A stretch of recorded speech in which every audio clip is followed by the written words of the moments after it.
What's up, guys? Welcome back to Champ and the Tramp. This episode is brought to you by Bubba Coos Burritos. Frank, how do you like Bubba Coos? Bubba Coos is my go-to spot for lunch, sometimes dinner. You can't miss with Bubba Coos. My kids love it. Everybody in the family is down with Bubba Coos. Check them out, Bubba Coos Burritos. Real show, here we go. Real show, here we go. You know that it's gotta be that time, so this is what we chant. What keeps on getting them all amped in advance? Come on. You and I rocking out with Iron Man, F.E. You get the general's point of view on top of Roger's rants. We're never tapping out, we're putting the most minutes in. You already know what that's about, you know that winners win. Crush whatever's on task, check the podcast. It's the Champ and the Tramp, let the bomb blast.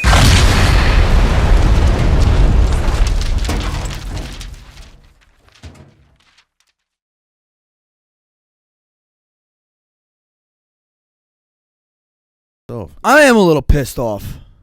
What are you pissed off about, Franklin? Getting stood up. I never stand you up. No, you don't. You know. Ever. I'm here 2 years solid every fucking Tuesday, 8 o'clock. I haven't missed one. Actually, no, I missed one. I went to Maine, though. I was away. I was out of state. Well, that was planned, right? Correct. It wasn't like you just dipped on I've me. never dipped on you, pal. No, you didn't. Never dipped no, on you. you. Didn't. Wait, are we 2 years in or are we past 2 years? Past 2 years, bro. We're past 2 years. Fucking right. We're doing big things, son. Huh? Yeah. Yeah. Look at that. Shit, Andrew's here over here. Yeah. Yes, sir. Doing big things. So, yeah, we've been stood up a couple times. You want to talk about it? Nah, maybe it was miscommunication. We'll put it at that. Miscommunication. I got to be a little better at following up and what do you call it? Confirming. Yeah. Confirming. That's what I got to do. So yeah, we'll learn. We live and we learn. You're not the type to ask people for stuff. I know. No, I don't like asking anybody for anything, don't. bro. I don't know what it is. You Except really like don't. my wife, I ask her to do everything. Speaking of Renee joined us up at UFC Wayne Gym on Saturday. You were at Paramus Gym. Yeah, yep. On Monday. Monday. I'll be on Riverdale on this coming Saturday. This guy, he's reinventing the wheel over here. He's fucking figuring Shaking out and moving, baby. Figuring out how to make money without fucking getting punched in the face. I like it. Well, we'll see. We'll see how it all turns out. I kind of like getting punched in the face. Yeah, I know you do, man. I know. I know you do. But that Wayne location, first of all, 43,000 square feet. Biggest gym I've ever been in my life. Ridiculous. And the nicest gym I've ever been in my life. Ridiculous. Beautiful. I didn't even know. I walked around that thing because we were there probably 4 hours. The kids, I said to myself, as long as the kids are having fun, I'll stay. And they were obviously playing with your kids, so they were having fun, Yeah. So we stayed there. We were there like a solid 4 hours. But I walked around that place 20 times, and I didn't even know they had a pool there. Yeah, well, because it's parts of that place you don't even see. Because it wasn't open. I realized that. But I would have thought someone would have said, oh, we got a beautiful pool. It's just not open yet. But, yeah, they got a pool. They got a sauna. I did the cryotherapy room, which I've never done before. Said it got down to negative 175 degrees, rather. Yeah, but you had your clothes on. You hear that? It's so intimidating, right? 175, because you just think zero. Right. But yeah, zero. Yeah. How is that?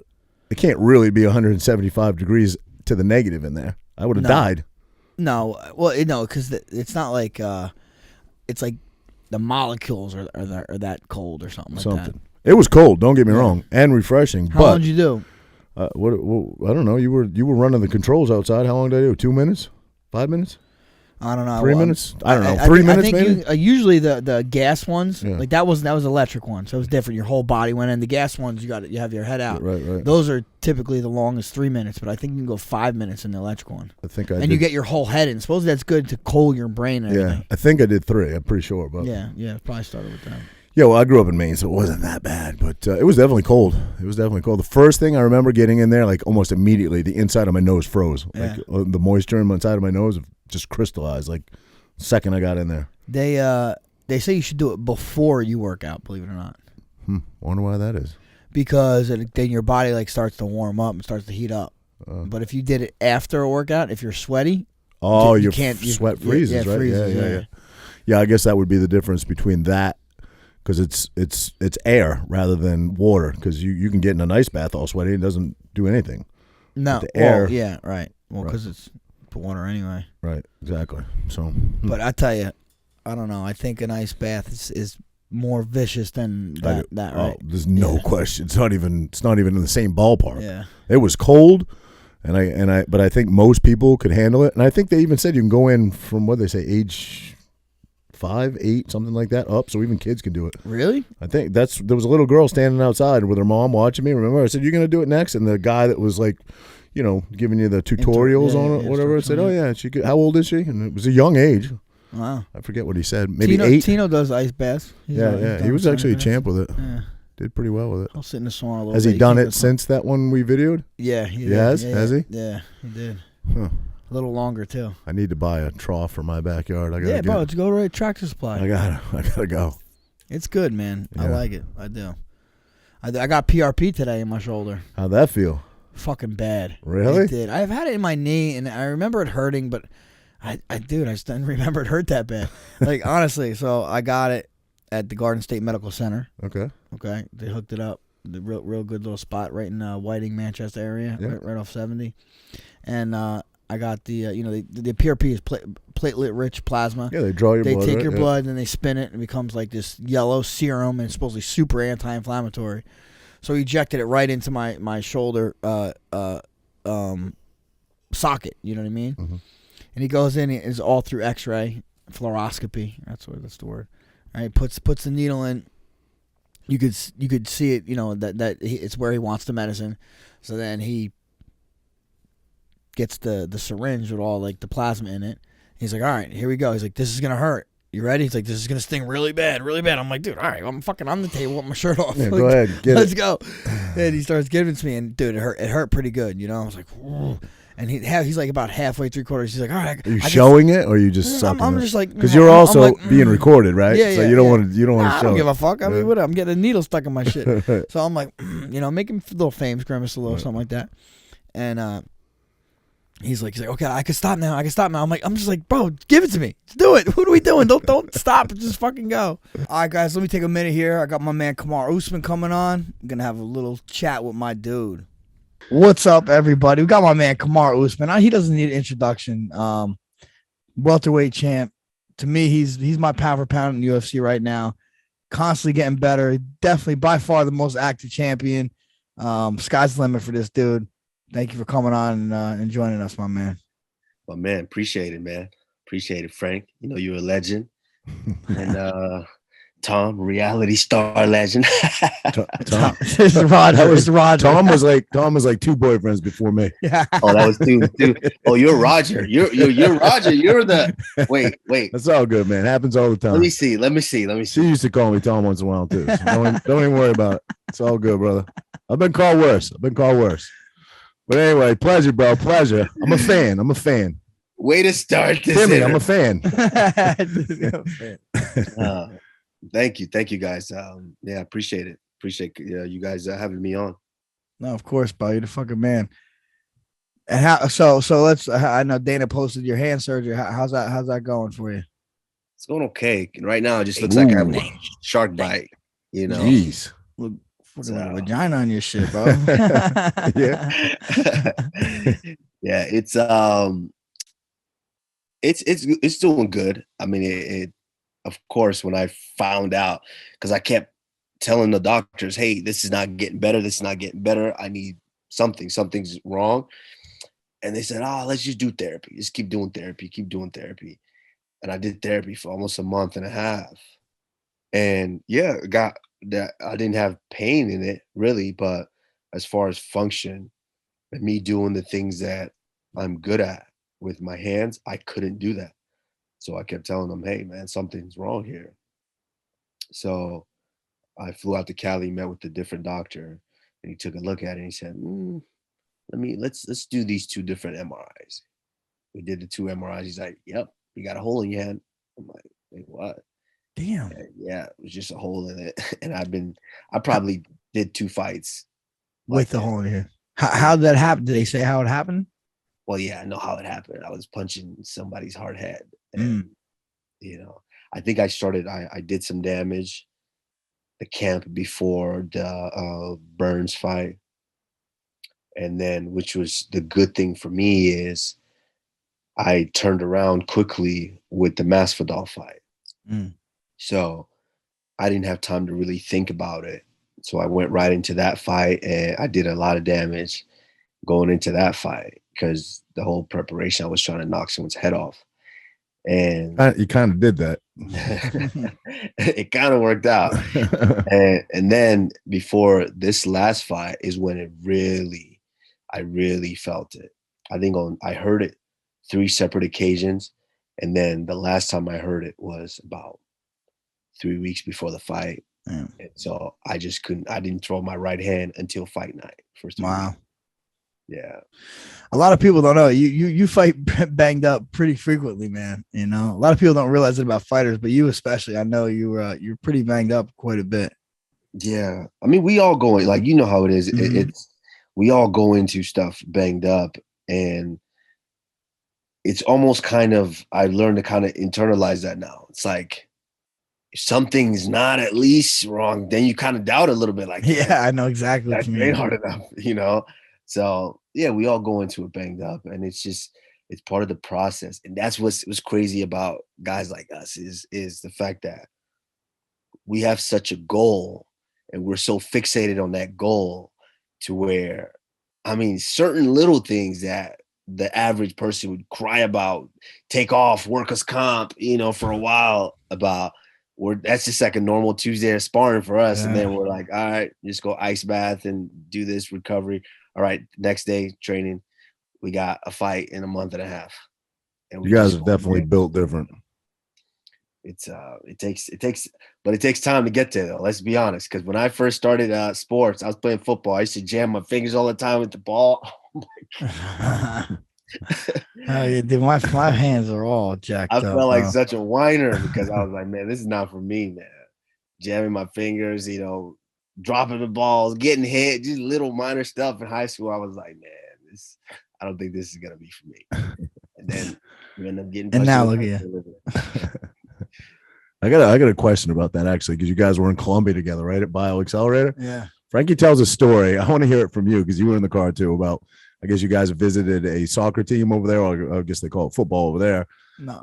We visited, we went to like the barrios, right? Anyway, regardless, some guy in a taxi was driving you to the top of the mountain. Frankie says it was so sketch that he almost jumped out halfway up that thing. Was it that bad? Frankie, man, your wife's a different level. Yeah, dude. Yeah. I'm front seat.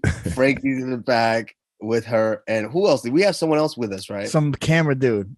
Yeah, the camera dude. And we're in the back, and we're in this little what was it, like a Subaru or something? Yeah, like a RAV4 type. Yeah, game. like a RAV4, this small car. And we're going up one, like, when I say one lane, I don't mean here one lane going and one lane back. I mean just one lane.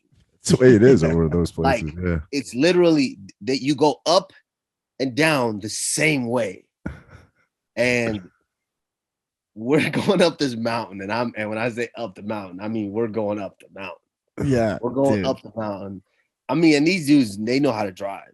Like I'm like, I had to trust them. I was like, they're professionals. There's no way this dude is taking up this mountain and he doesn't do this for a living. That's some blind faith we have, but it was what we had.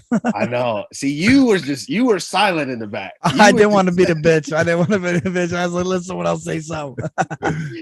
He was dead silent in the back, and I was in the front saying like, am I the only one right now who's thinking like, hey, we might die here? What's going on?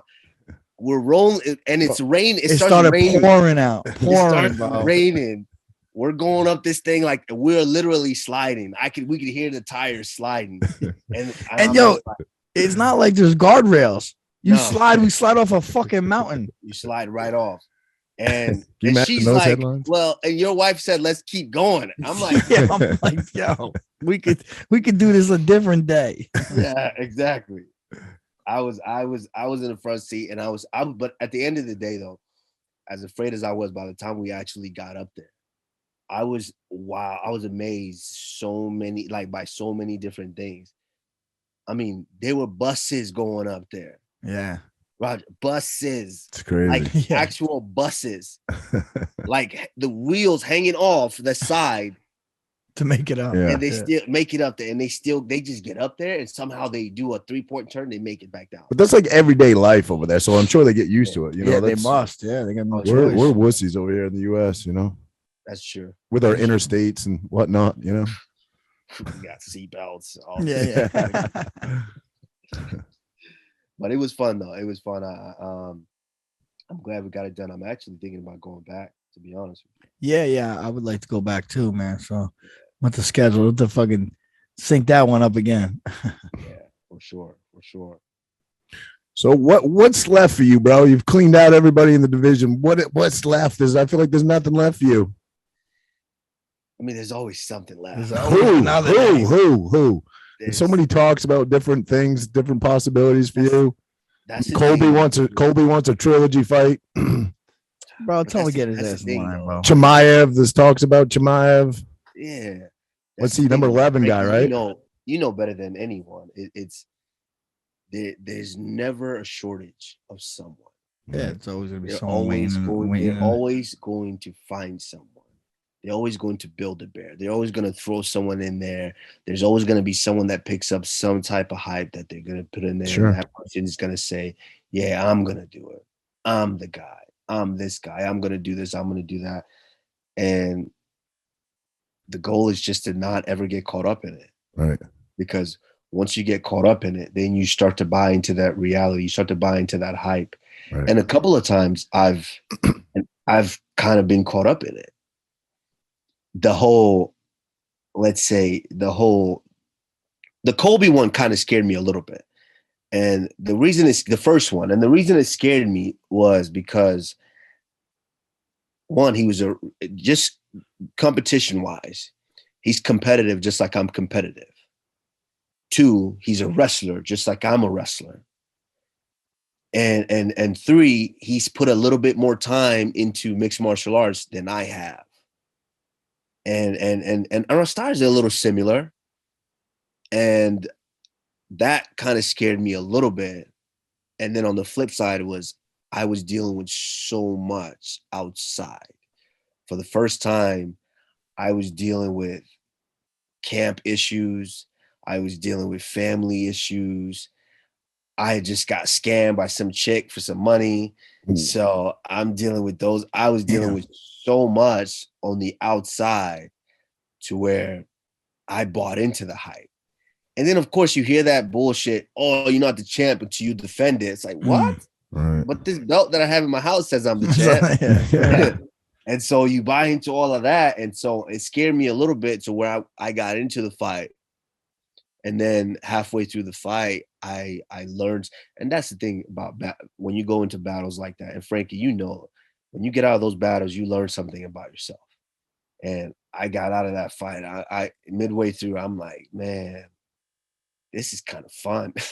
Oh yeah. I kind of like getting punched and punching somebody in the face right now. This is fun. But I don't care what happens. There's no way I'm going home without this belt. And it was just but when we came out in the 5th round, it was a different energy. And when I replay and I watch that fight, I put myself back in that mode again. And I'm just like, it was a different energy. So that fight scared me a little bit. And I bought into the Gilbert Burns a little bit. I bought into that because this was a guy that we essentially started my career with. And he was a lightweight, and I was trying to, and I liked, me and him meshed because we loved to train together. And so I was for years trying to help him, telling him everything that I did that I was successful with and things like that to help him become the best lightweight ever, and vice versa, him helping me try to become the best welterweight. And so now you say, I'm coming for everything you work for. And we we knew each other. I loved his kids. I played with his kids all the time, and they knew my daughter. They all played together. They grew up together. And now I'm watching Countdown. You're with your kid, and you're telling your kid, yeah, who's going to take the belt? Daddy, you're telling your kid, you're going to take that from me. And I bought into that. And that was during the pandemic. Everybody was locked down too. So mental health. It's just you're home depressed, and then I start seeing that and thinking about all of that. I'm like, man, could this guy actually do this to me? Could he actually take this from me? But yet Sometimes again, you need that motivation, though, right? It helps. absolutely. No, you absolutely do. Because then I went so hard in camp. And then yet again, when I got in the fight, I reminded myself, I'm like, what? You're the freaking dog in here. You're the savage in here. And I had to bring it out. And once and after you get a finish a performance like that, you're almost like not in control of what your body does or says. Dude, I know it. And I just finished. And to be honest with you, I watch it back. I'm like, well, why was I even saying that? Put some respect on my name. You can't control yourself at that moment at times. Yeah, you know? I felt it. I felt it. And I think the only 3 fights I've ever felt it. Kobe won, Gilbert, and Masvidal won. Yeah. Because for all finishes, all nice finishes. Yeah. Yeah. And you're right. I think that motivation was what we needed, because Masvidal, for some reason, well, I don't know. It's not for some reason. It's because he hit lightning in a bottle. He lands he goes out and knocks out Darren Till, lands the flying knee. He becomes Street Jesus. Street Jesus, right? And blasting people with his hands. Yeah, and the media ran with it so much to where I was seeing it everywhere. But in my mind, this was a guy that I had already made my mind up 4 or 5 years ago that he's just this type of fighter. I can beat him any day. But I let the media get to my head, and I felt that. I'm like, man, is he gonna baptize me too? Is this gonna happen? Is this gonna happen? And then we get to that first fight, and I was just so disappointed in myself, because it's like, man, you're such a pussy.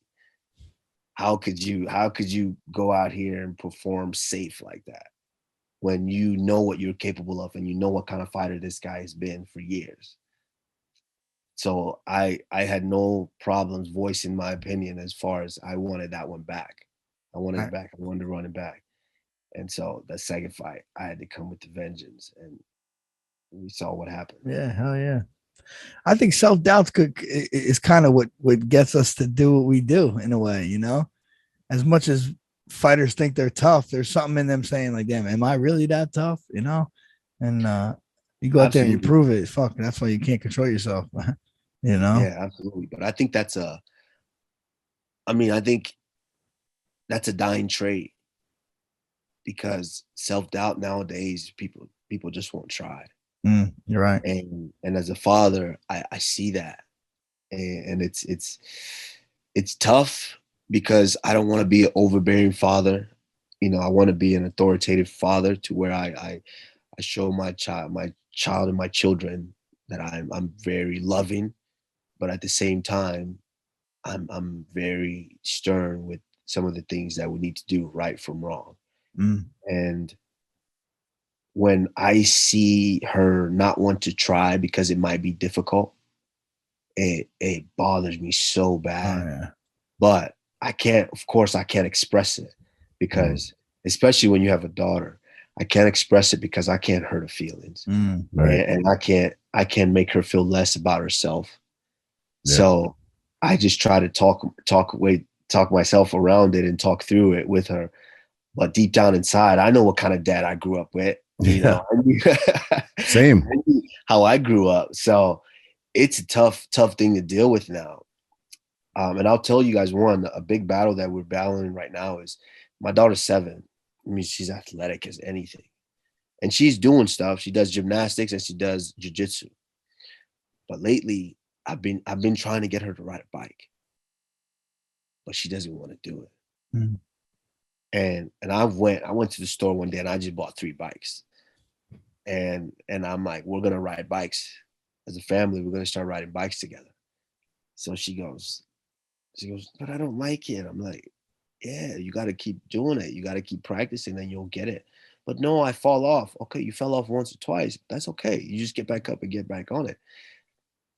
And then she throws this whole, like, she shuts down to where she's like pretending like she doesn't know how to put her leg on the pedal. Like I'm talking, and it's not a tantrum. Like she's not screaming and yelling or anything like that. It's just that she's like the whole helpless, I don't know how to control this thing again. To where, and I'm hard-headed. I'll sit out there. I'm just like, all right, well, it's okay. We'll let's keep going. Let's keep going. I'm like, shit, I don't care. We'll be here all day till we get this. And the first time we did it, it took us like 2 hours. She was riding the bike. And then when she just gets tired, she just falls off of it. So now trying to get her to constantly do it, because once you consistently do it, boom, you got it down. Yeah. Right. But she just doesn't want to try because it's remotely difficult.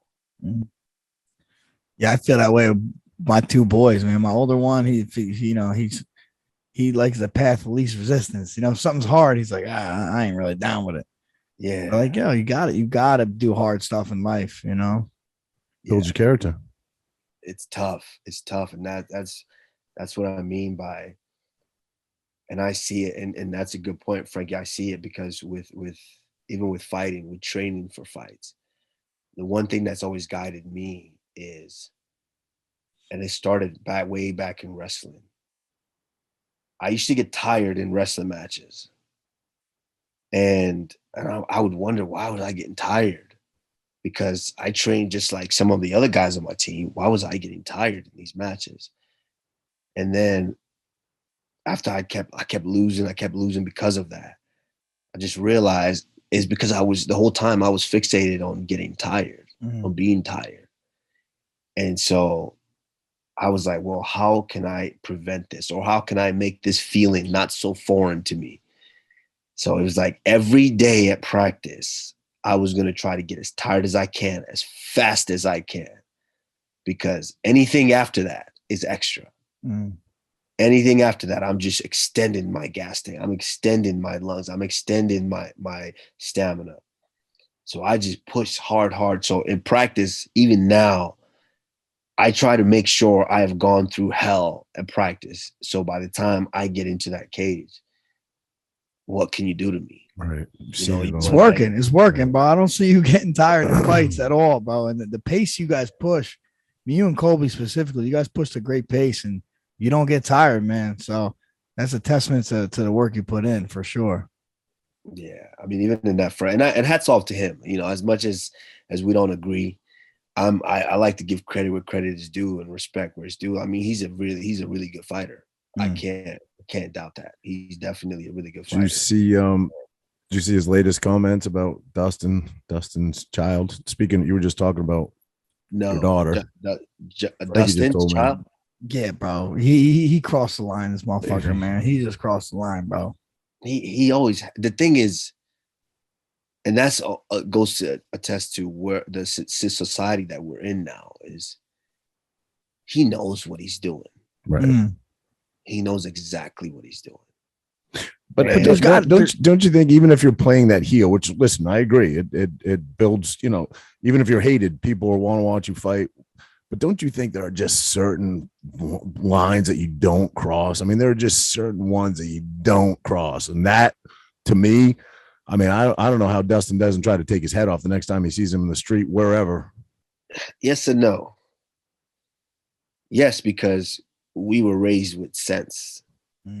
We were raised in a way to where we had parents who, they would pop you in the mouth if you got lippy. You think he wasn't? He doesn't come from. I'm not necessarily saying he wasn't. I think he's playing an act. He's at a point now to where he understands what's going on. Right. And that's what I'm saying. He is intelligent, even though he doesn't talk like it.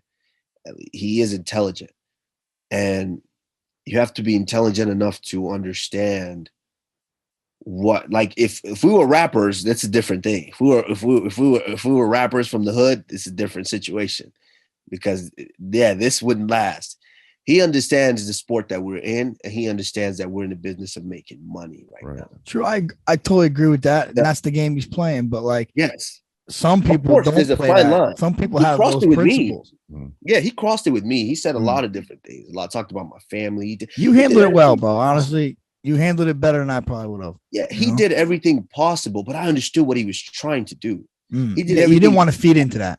Yeah, but and because I study a lot, judging by the way that this guy fights, we know, and Frankie, you know, all it takes is for you to elevate your heart rate to want to kill this guy, to really empty out the gas tank a lot sooner than you want to. No, I agree. Listen, in the fight, you have to. I always say you should approach a fight like you're an assassin. No emotions. It's a target. You don't know this motherfucker. Nothing about him. But the shit he says, I'm saying before and after, I might sneak that motherfucker now. You know what I mean? No, but you sneak him before you miss out. No, I get it. But with Dustin, I mean, they ain't on the they ain't about to fight. That's like fight. He's just saying some shit. I don't know. Like you're not promoting that fight there. Is he promoting a fight there? Maybe. Maybe. Well, Masvidal did it to Leon. He didn't. But I guess where was that? Was that in London? Where was that? That was in London. Yeah, I don't know if you get away with that over here in the States, but yeah. See, that's the thing with Kobe is he's created okay. Let's just question right here: has there ever been a guy as hated as Kobe? Yeah, no. He's across the board. Yeah, he has across the board, and as much as everyone hates him, everyone knows him. Not only that, as much as you hate him, I mean, I don't care who you are, you have to give the guy credit for his fight. I mean, the way he can just fight his ass off, his cardio, I mean, would you say he's giving you your best test to date? Yeah, I would say that because you can't take that away from the guy. I know. Listen, you can't take that away from him. But then you got the flip side. You got Kamaru, who's fucking just as good, actually better, right? Beat him twice, and he's not a scumbag. You know what I mean? True. Yeah, but without him doing what he's doing, who cares? Right. Yeah, no, I get it. It's good guy. It's good guy, bad guy. You're both building pay-per-views at the end of the day. He's making you money at the end of the day, I guess. And that's the thing that he said. At the end of the day, it's like, okay, I get it, but you were still raised right. And I know because I said something about it. Because that's the thing with me is I hate being like fake. If it's a problem, I want to know it's a problem. We have a problem. I hate being fake with everything. So when we sit there and we're having our press conference and I see his father and mother and sister, and they're sitting right there at the front row. And I said a comment to them. And I said, I know your father's embarrassed every time you open your mouth because he has to go back to his friends, his country club, or wherever they're at. And he has to go back to them and explain why his son said those things. He has to say, oh, he's just doing it for show. Your father has to explain that. That's embarrassing. And I said that to him, and his father kind of looked down like, fuck, he's right. And I know I got him because you watch his reaction after. I know he felt it. I know it. And it's true. It is. Because I know his father had to have raised him right. You had to, because I mean, you put this kid through high school and then this kid got into college. Like you kind of had to have taught him right from wrong. Right. And so for him to just be going this way and going this hard, it's kind of like, damn, bro. So do you think, I mean, obviously him and Masvidal used to be pretty tight at one point in time. Do you think that beef is legit, or you just think that's Colby doing what he does and building that hype for the fight? Or do you think he genuinely has real beef with Masvidal? If it's not, these guys are the best freaking actors. Yeah. They're good. They got a career in acting. If it's not, If it's not, these guys are good because, and I have a couple of pictures in my phone of these guys, and there's like video of these guys back in the day saying that they're gonna like headline pay-per-views and stuff like that. And so I saw that. Yeah. If it's an act, oh man, they got us. Yeah. They did. Yeah. Are you who you picking in that one? Man, it's tough, man. It's tough. Like nowadays, I don't really. It's tough to pick fights, right? Unless you're Francis Ngannou's hands, you got Francis Ngannou's power. It's pretty hard to pick fights nowadays. Yeah. Like even look at Amanda. Yeah, I know, right? Yeah, who would have thought that? Yeah. Who would have thought that? So, it's really tough because, and that's what's the beauty of what we do is it's a fight is a fight on any given day, right? So, yeah, you truly have anyone truly has a chance. What are the odds? They set odds for that fight yet? Do you know? I'm sure Colby's probably got to be favored, right? Yeah. Yeah, I want to say he's probably like a -200 or something like that. Nothing crazy. I think if I was betting money, I would bet on Colby for sure. The smart money though would be on Masvidal. Well, yeah, because of the odds. Yeah, and I think, to be honest, I mean, I think I know how this out practice probably went for them. Colby is very confident with this fight because he knows once he got his hands on Masvidal every time through training, because there's plenty of videos of him just breaking Masvidal. When you know you can do that to this guy, it's an everlasting thing. You just know all I have to do is get my hand on him. All I have to do is not get caught, get my hands on him, fight's over. I can just ragdoll this guy. And Colby's banking on that. But on the flip side, Masvidal, I'm sure, probably tortured him during stand-up days, because that's wrestler. As a wrestler, you come in to an MMA gym and all you do is wrestle. The days that they say it's just stand-up, no wrestling, taking your licks. Yeah, you got to take your licks, because I took plenty of licks. So I know Masvidal does have some type of confidence in knowing that he could potentially land a shot, but it's not looking too good. It's not looking too good. Yeah, I think Colby. I think Colby should be able to get it done, but I'm just, to be honest, I'll just be watching. You know, I'm like a proud dad. I'll just be watching. I'm proud dad. I'll be watching my two sons go out. Now, is it you and Leon next? Is that what the plan is? Is there a date for that yet? I have no idea. I see what Ali's looking for. Yeah. I see what Ali's looking for. He was just on. I see what Ali's looking, but what I'm looking for is I've said it before. I wouldn't mind fighting Canelo next. I mean, dude, fuck, why not, bro? You guys, it's like you said, why not? Pound for pound versus pound for pound. It's scary. I'm scared as hell about it, but why not? Why not? I don't know if you tweeted that or something, like when have you seen the pound for pound your weight, pound for pound his weight at the prime of their careers? I mean, shit, this would be the time to do it. And we are willing to go over there. They're not. Big money They're fight just like, right there. we'll stay over here in our sport. Yeah, we're not going over there. Yeah, no, they don't go that way. But they don't. Yeah, they're not willing to challenge themselves and say, "All right, let me go try that." Any traction with that? You think? Any traction with that? I mean, can't really say. It's only ever happened once, right? What's his name? Tony. No, Tony came to MMA. Yeah. So I've only ever seen a boxer cross over to MMA once, and that ended really quickly. Yeah. Tony's a bad dude too for even having the cojones to. Hell yeah. He was very confident. Yeah. If he'd have worked on his ground game a little better, maybe he'd have done something. But I mean, he was up against Randy. That's tough. Randy's tough. He fought him at heavyweight, and Randy shot a low single. I don't care.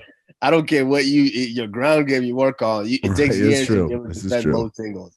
He just had nothing on his back though. Absolutely nothing. He was in my locker room that was night. He? Yeah. I fought on that card. Oh, you fought that night? Yeah. I fought BJ the second time. Yeah. Wait, Dana. Literally chased Dana around until he got that fight. Wait, Frankie, when you see your age is showing here. I know. Your experience is showing. This is when 2000, was that? 2010. 2010. Wow. Yeah. Bro, I was just leaving college, bro. I know, bro. I'm old head, bro. Come on.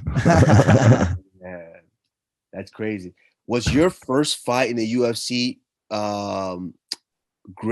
what's his name? Tyson? Yeah, Tyson Griffin. Tyson Griffin. Yeah. I scouted.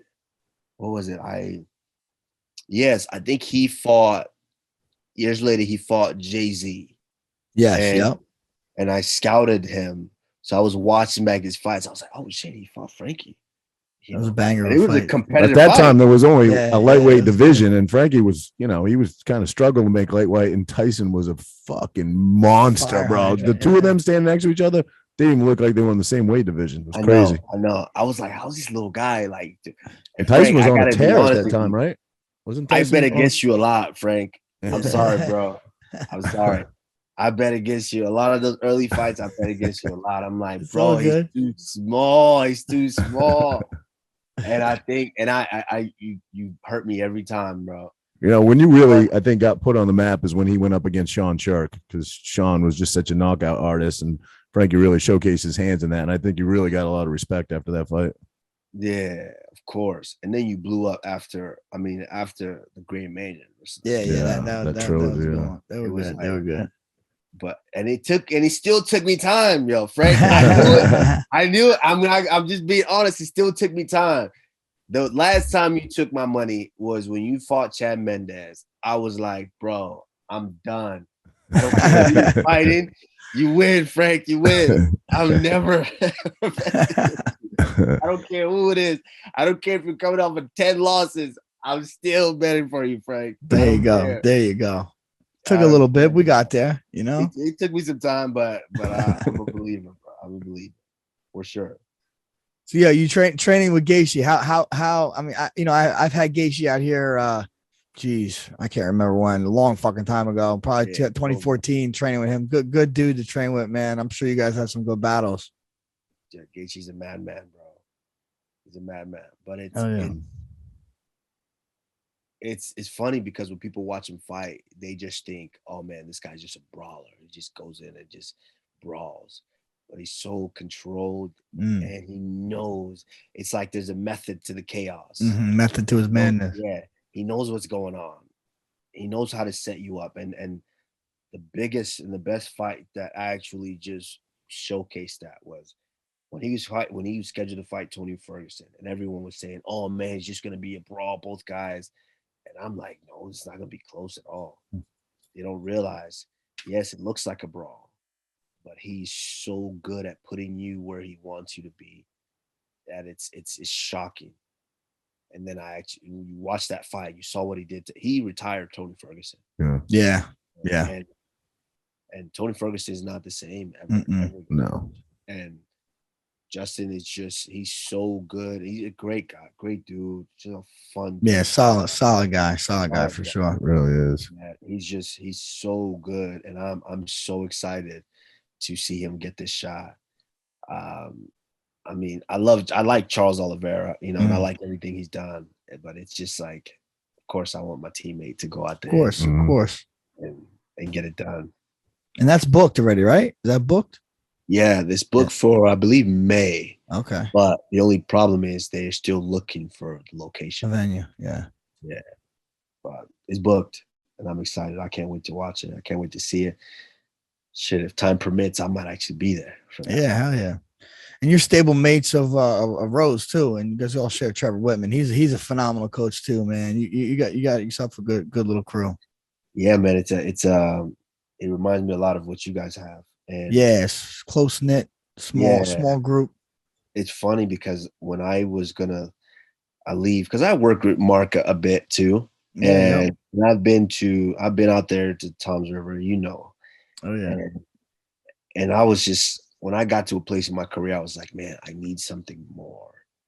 And it's not that I wasn't good where I was at. I was good there. I mean, I got to the belt, but it was just like, I knew I wanted more. I wanted to show more than I was showing in my fights, because I was dominating guys, but I wanted it to look clean. I wanted it to look pretty. I'm a perfectionist like that. I want it to look pretty, like Masvidal too. I wanted it to look pretty. Like I want the fights to start looking a certain way, and so I knew there were certain things I wasn't spending enough time on, and it's hard to do that when you're on a team with 40 guys. Yeah. And the coach is gone every other weekend. So most of the time I end up like trying to teach myself drills, and I'll watch videos and I'll just go start working on them and doing the drills. So I'm just like, man, I need a little bit more time, a little bit more of an emphasis and a focus. So I was looking for coaches, and Mark was definitely on the short list. Yeah. It's just that, yeah, I do a lot of driving. Yeah, we do. It's a commuter state, bro. It definitely is. Yeah. Everybody says that comes out here. Yeah. And so I I think that was kind of, and what kind of helped is Trevor had an opening. See, I've spoken to Trevor before, and Trevor was kind of like, yeah, we'll see. He kind of gave me like, oh, we'll see. It's like a soft no. But it was because he only wanted to work with 3 people, 3 athletes. And I didn't really know that at the time. I'm just like, oh, bro, you don't have a team. You don't have a whole team anymore. So, yeah, you got me. But he was like, yeah, we'll see. But then Nate Marco retires. And so now he only had Justin and Rose. And so it just happened to work out to where I was like, okay, I'm for sure I'm going to leave. I need a little more. So I spoke with him, and he was like, yeah, come on down. Let's just try it out and see how you like it. I was like, oh, shit. Let's go. All right, let's do it. So I went down, tried it out. I'm like, yeah, this is kind of, it's new. It's very rare. And I felt like that when I worked with Mark. It's very rare to go somewhere, even as a champion. It's very rare you go somewhere and you just learn something. It's like shit, ABCs all over again. Right. And that's how it was. I went in and just like certain steps, we first day we never, I think first week we never touched mitts. Wow. It was just footwork stuff. And I was just like, damn, I can't believe I didn't even know this. I feel like a novice right now. You know, you get embarrassed a little bit, like, damn, me drills and I'm the champ.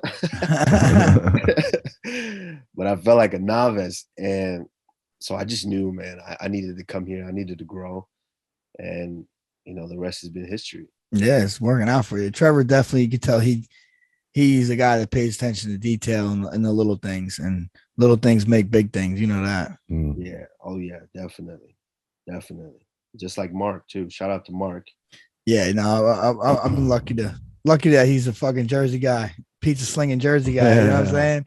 Hey, I tell him, I went to Mark's house. I'm like, yo, you was slinging pizza for this? Yeah, he does all right over there, man. I still have not been there. I got to get over there. Pino's Pizza. Yeah, I love it. Man. Boxing pizzas. Hey, man, real quick, back to Colby and all the shit he talks and everything. Obviously, both fights were fucking epic. But the second fight, you guys had a chance to talk in the ring. What did he say? Did he come down off that bullshit? Or can you tell us what he said in there? Was he like, you know what? Humble or no? This is the thing, and I hate the fact that they outed him a little bit about this. I hated it. It's very hard not to respect a man after you punched each other for dang near 50 minutes. Especially when it was that competitive. It was a good back and forth. Spent an hour together inside that cage. It's very rare to not respect a man after that.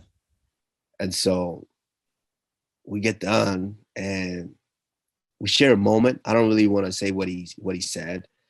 But it was a brief moment because we turn around and I'm still up. I'm like, you come close to me, I'm still swinging.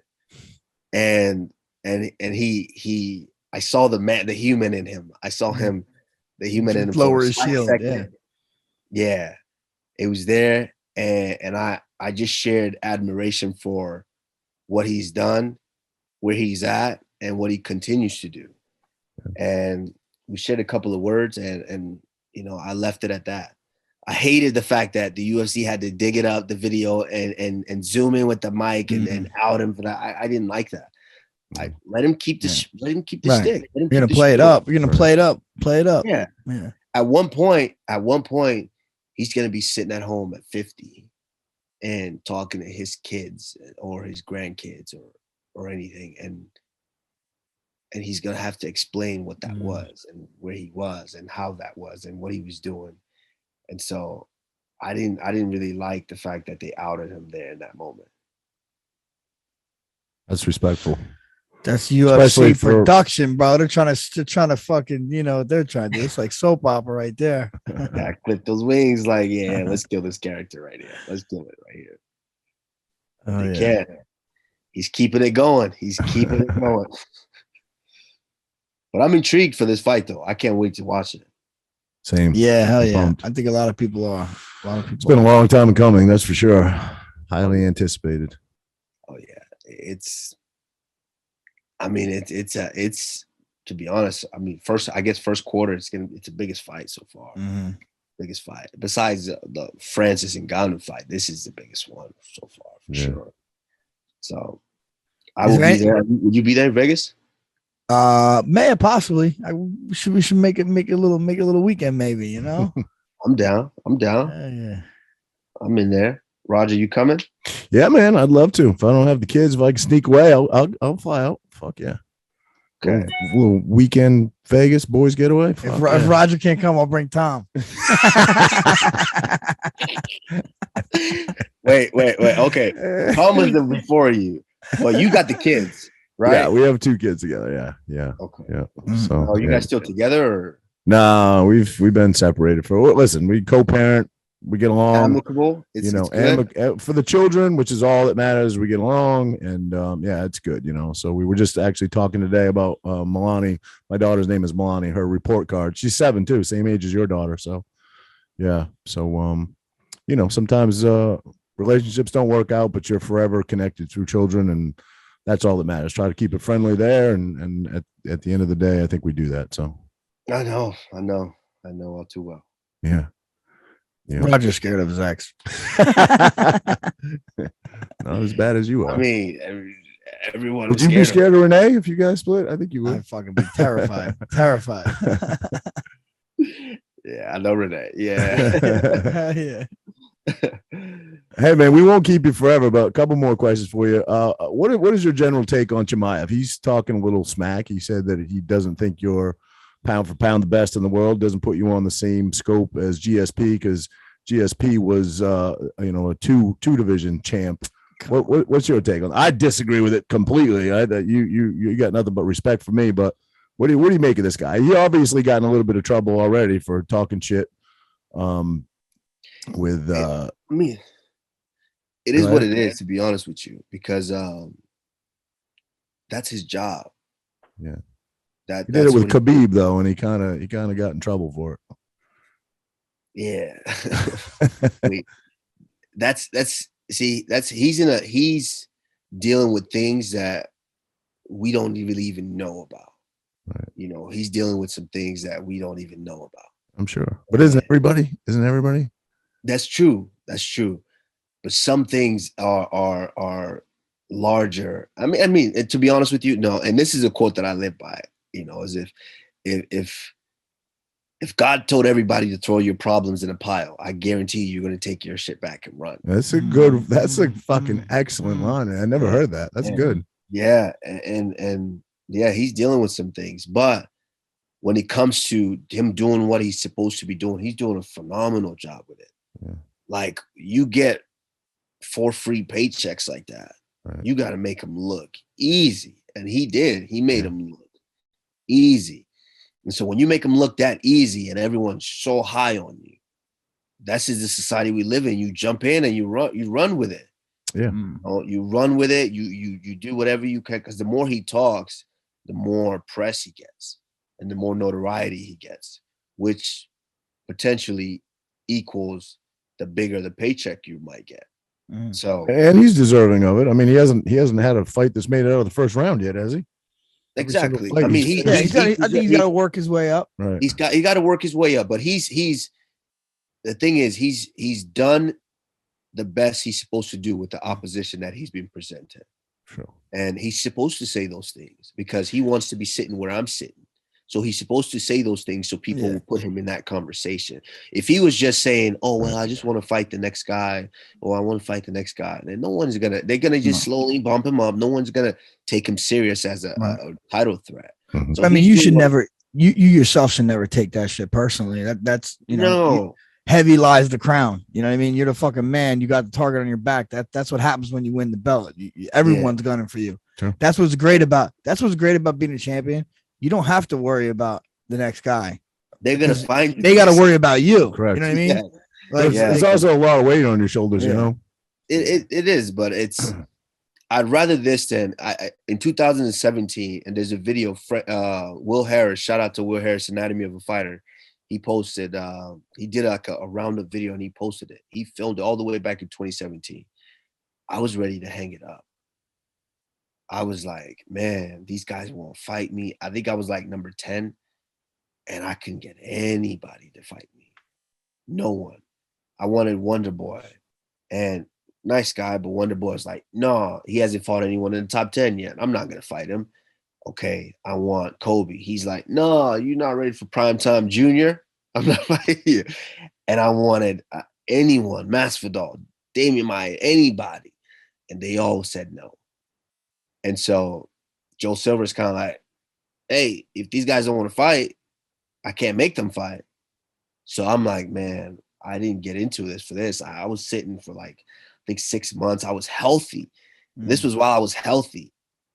I couldn't get a fight.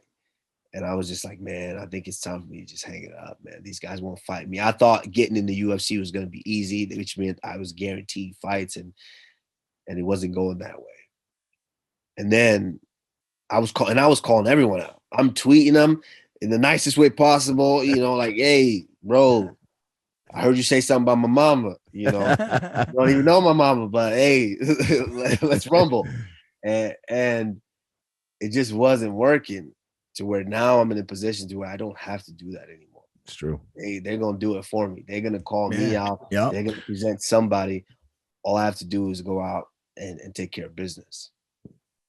Oh yeah.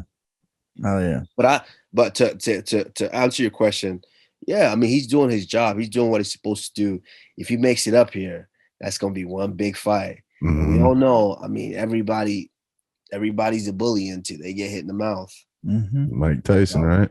Yeah. So it's I like what he's doing.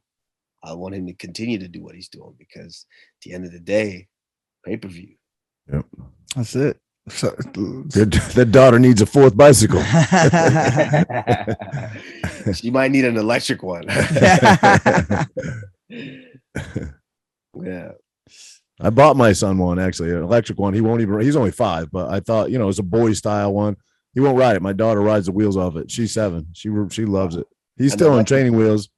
She's like a natural at it. So your daughter will get it. She'll take off, man. Just you know, it's a difficult position wearing his dad's, because you don't want to be too hard, but then you don't want to race little wussies, which is kind of what we're doing now in America, you know. So it's a double-edged sword. It's hard, man. It's hard to be hard on a kid. I think back about how my mom and dad were on me.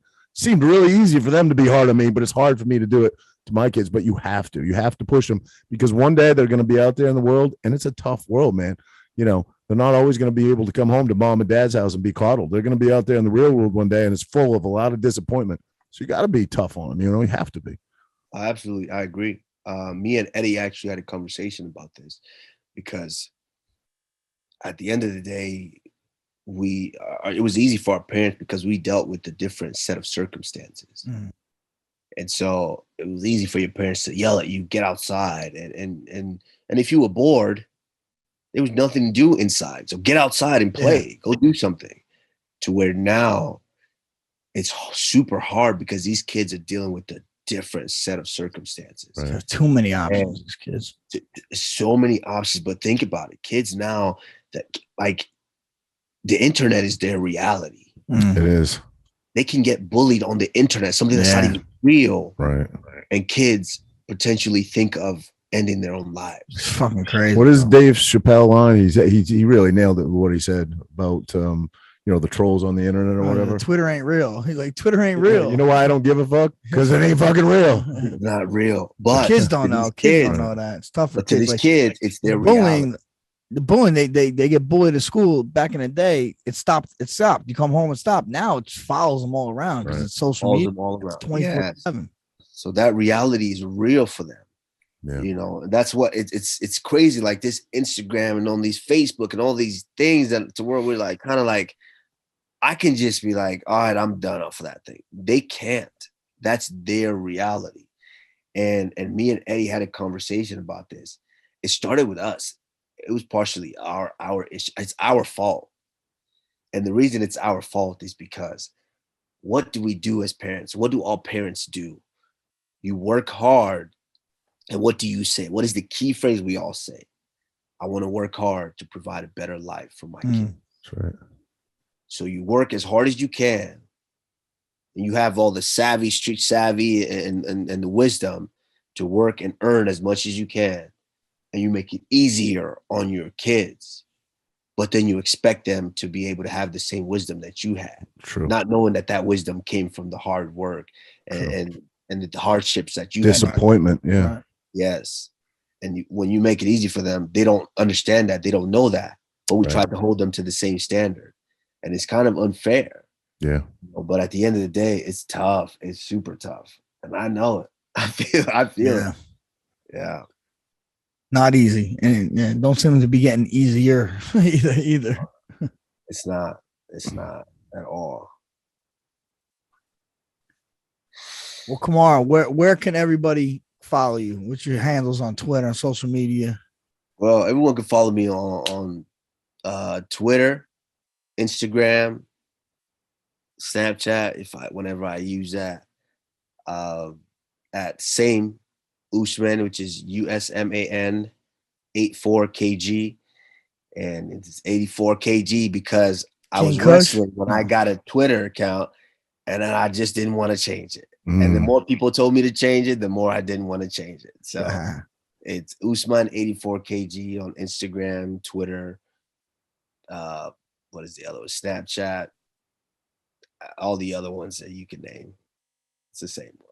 That's it. You're not hard to find. You're not hard to find. The people, yeah. Well, thank you for coming on, man. This was fucking awesome to sit there and chat it up with you. Hopefully I see you out in Vegas or somewhere soon. Always a good time, getting up with you. All right, my man. I appreciate it. Let that hand heal up. And I can't wait, man. You're always an active champion. So I know it's not going to be too long. And I'm going to be in there scrappy soon. Yeah, I know. I have no doubt you will be. And I can't wait to watch, man. You honestly, like, you're improving. And every fight. Most champions don't improve. Like they don't, and you're improving. So hats off, my man. Always a fan, brother. Same. Big fan, brother. Can't wait to see you back in there, man. Get that hand healed up soon so that we can see you do your thing, man. Until then, backhand lefties. Spinning back fist all day. I'll try it. All right, guys. All right, take care, brother. Thank you. All right, guys. Welcome back. That was a great interview with Kamaru, man. He's one of a kind fella, one of the best fighters in the world, and good to have him on the show. Yeah, it's when he put the needle in, took the imaging with kind of like the X-ray machine, seeing where it was, then he got it where he wanted, and then he brings out like the syringe. It's like this thick one with all the PRP in it. He's like, all right, this really gonna hurt. This is gonna hurt bad. I'm like, all right, dude, my shirt's off. Let's go. He starts giving it to me. He's about 3/4 of the way through. I think I even talked about this before, but he gets there. He's like, all right, I stop sometimes if it doesn't feel good. Do you want me to stop? I'm like, dude, just fucking give it to me. Go, yeah. So he gives it to me, and it was painful, very painful. It felt like burning this and that, but it was, I was able to do it without crying, So, but I get up, dude. My face just gets white. I start sweating like crazy. The pain was killing me. I'm like, this guy's like, was wanting to take a picture. Renee's there. I'm like, Renee, stay close to me. Just because I fucking fell over. She didn't hear me. She's nowhere near me. So I take the picture with the guy, the doctor. Super good dude, too. Has that ever happened to you? You ever passed out from pain? Once. You have? Once. Wait, is that the story where you walked in from the driveway? Yeah. Once, yeah. I think we told that on air. Yeah. And yeah, I'm like, I got to sit down. So I sat down. I got some ice on my head and this and that. I drank orange juice and I was good. And I thought my arm, and I had to coach my son tonight because he's wrestling that all-star thing. Right. And while I'm going through it, I'm like, dude, how am I going to coach my kid? Oh my God. I was bugging. And it got better. But yeah, an hour later, I was good. So you're good right now? You feel it at all? I mean, it feels uncomfortable, but not that bad. Right. Not that bad. Damn. Yeah. Damn. So you coached. How'd Tino do? He pinned a kid in like 30 seconds. Amazing. Pretty good. Then he wrestles we call it Civil War. It's like 2 counties versus 2 counties is going to be next Tuesday. So I brought my kids to High School East, which is right here, right down the road. Frankie and I live pretty close to each other because Tino was wrestling on, that was Sunday? Saturday. Sunday. Yeah, Saturday with the UFC gym. So anyway, I was there on Sunday, and I think we were there most of the day. I think I got there like, what time to start? 11? No, I got there at like 11. Yeah. Started at 9. Mm-hmm. I got there at like 11. I think I left at like 3:15. He still hadn't wrestled yet. We just missed it. But I know. Wrestling is just... We thought we were going to do that early, too. But, they kept breaking down the mats, so just letting the right kids just continue to wrestle on all the mats. But You know. Anyway, I had to get the kids back to the moms, but wanted to stay. I had to get them fed too. But yeah, he did well there as well, right? Yeah, he did. He pinned that kid too. Yeah. So he's having a good season. You know, we'll That's see. awesome. States are coming up in 2 weeks. That's the real deal. Right on. You know? And it's pretty cool. They have it at Trenton. The Trenton, that's called the Cure Arena. You see the arena at it's Trenton? the one you see right by the water there, right? The big one. Yeah. Yeah. No, that's the baseball that's the field. baseball It's on the field. other side. Yeah. Yeah. It's probably like the prison. Yeah. Yeah. Yeah. It's actually dope. Like, hey, Jersey's got a good, man, because like the little young kids, they wrestle in that Cure Arena, which is it's a legit arena, and then the high school kids wrestle in AC, so it feels big time. You know what I mean? Yeah, for sure. Oh, I know what I was going to ask you about, bro. You bought a fucking flamethrower. Oh, I did. Yeah. Fucking flamethrower. Yeah. Has he got more? I need SC one. Arms. Yeah, I told you hit him up. I think he had a couple. Yeah, it's pretty. What dope. does it operate off of? Like a butane can? No, or? gas. You put gas. Gasoline. Yeah, gas. And I have a thing. It's literally like a, has a little tank on it, like a friggin' weed whacker would, Okay. and it's just like the butane. I think comes like makes it Okay. shoot out. I don't know. It's Well, like a ignites spark. It brings a spark. Yeah, A ignites spark. it, yeah. That's electric. You have to charge it. Okay. So the spark is electric battery, Okay. and then it really shoots. Was it friggin' shoot 15 feet or so? It looked like? 25. 25 feet. Yeah. I'm gonna use it. I use it for like the weeds. I think like in between the pavers. Oh yeah. You know? Yeah, but then it turns everything black Yeah, a around little it, bit. does it? Yeah, a It little rain bit. washes Then away. we'll- Rain fucking washes Yeah. away. Or There the you go. snow. I'm waiting for it to snow. I'm gonna use it for the snow. But there's a backpack you can get for a gas tank. Oh, so it So just it holds- goes yeah, it forever. holds And that's forever, yeah. legal? I mean, it must be. I bought it. Yeah. I mean, Derek's on top of SC his Arms, shit. go check him SC out. Arms. He's on top of shit. Speaking of SC Arms Spotswood, is New by Jersey. far the best gun store I've been to, because I was actually recently at another gun store, Uh-oh. and I'll tell you this fucking story. Really upset me. Okay. We don't want you upset, Frank. What happened? All right, because I'm not even gonna say the name yet. Yeah, Maybe okay. I will. We'll see. So I think I know the one you're talking about. Down south, right? yeah, down south. Two friends of mine. Very big store. Two friends of Huge. mine. Okay. I've bought guns there before. Okay, I'm not even gonna say it. Two friends of mine. One of my friends wanted to buy a gun. He wanted to buy the Governor. Right? Do you know what I'm talking about? It's a revolver that has like the shotgun the new shells. judge, right? Basically. Yeah. So we go down there. These guys are definitely a little more consumerish and bargainers. And me, I'm just quiet dude. Right?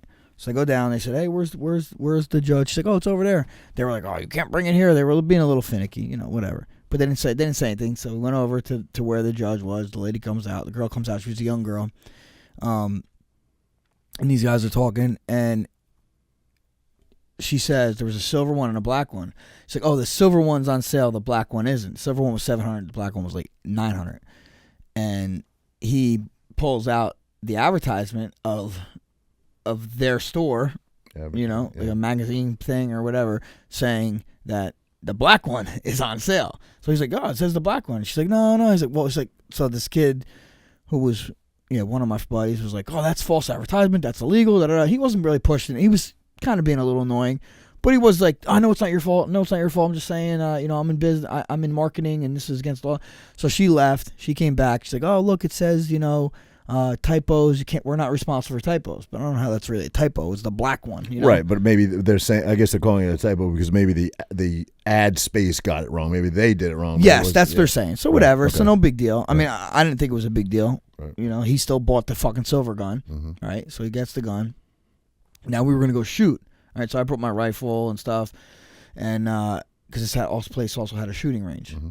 Shooting range, and Pew pew. and so we're now I'm kind of pressed for time a little bit. Mm-hmm. All right. So we're going to sign up to do the shooting range, and the lady's like, "Oh, did you watch the video?" And we're like, "Nah, what video?" Like, "Oh, you have to watch the video." So then my buddy was like, "Well, oh yeah, we watched the video." Oh no, she's like, "No, you have to watch our video." Okay, so then I guess the video, someone else was watching the video, so we're like, "Oh, we'll watch this half, and then we'll watch the first half." She's like, "No, you have to watch the whole video." My buddy's kind of pressing a little bit, so I can understand maybe she's a little aggravated by that. But I'm just told him, like, "Dude, whatever, watch the video." So finally, that it's our turn. 3 of us sitting down watching a video, and in the video, is this something new? Because I've never. I know. First of all, I hate shooting at indoor ranges. Yeah. This is part of the reason why I tell you this all the time. Yeah, I agree. And secondly, I've done it. Obviously, I've shot at a bunch of indoor ranges. I've never watched a video once. Me either, and I've been to several. So anyway, we're sitting down watching a video. In the video, the guy's like talking about going down range, and I'm like, "What the fuck?" I'm like, "Why would anybody go down range?" I'm asking my buddy, who's actually he's an ex-Marine, you know. So I'm asking a guy that knows more than me. I'm like, "Why?" He's like, "Oh, if the sign falls off, you'd have to get clearance, and that's it." And then some lady I noticed was in I guess, but I didn't know. She came looking like 3 times when we weren't talking. So she comes and she's like, "You guys can't talk. Don't be talking." And I'm like, I'm literally asking about the video.